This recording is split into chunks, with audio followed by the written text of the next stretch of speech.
Aujourd'hui, nous allons définir le marketing. Alors le marketing, simplement, qu'est-ce que c'est? C'est savoir quoi vendre et à qui le vendre. Alors comme vous pouvez le remarquer, c'est relativement simpliste. On va remonter un petit peu dans le temps pour voir justement ce qu'est le marketing. Alors on va travailler avec une entreprise Apple, qui en 1989 a sorti son premier ordinateur portable qui s'appelait le Macintosh portable. Alors cet ordinateur pesait 7 kilos, donc un ordinateur portable, valait 6500 $ et était relativement peu puissant.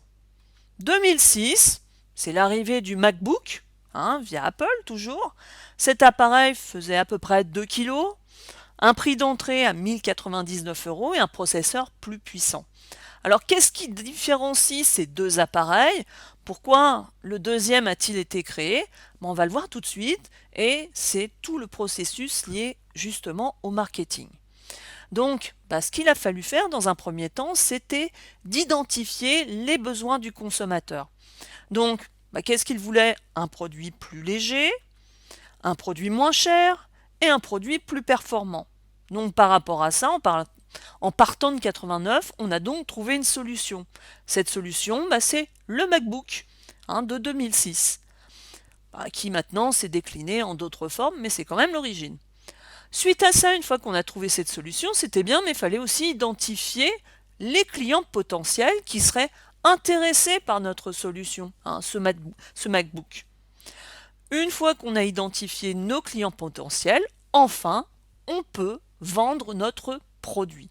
Voilà en fait le process du marketing. Alors on va aller un tout petit peu plus loin pour mieux comprendre comment ça se passe et comment ça fonctionne. Donc, le premier élément, l'identification des besoins des consommateurs et des clients potentiels, ça se fait grâce à un élément tout simple qui s'appelle des études de marché. Alors, on va même plus loin sur les études de marché, on va étudier aussi l'environnement, on va aussi étudier les concurrents, mais on verra tout cela dans un tutoriel prochain.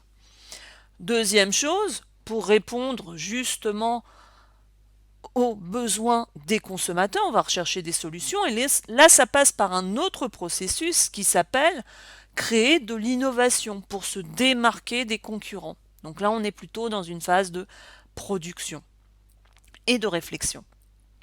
Dernier élément, pour vendre ces produits ou services, parce que là on était sur un produit, mais c'est la même chose pour des services, on va devoir définir une stratégie marketing pour pouvoir les vendre.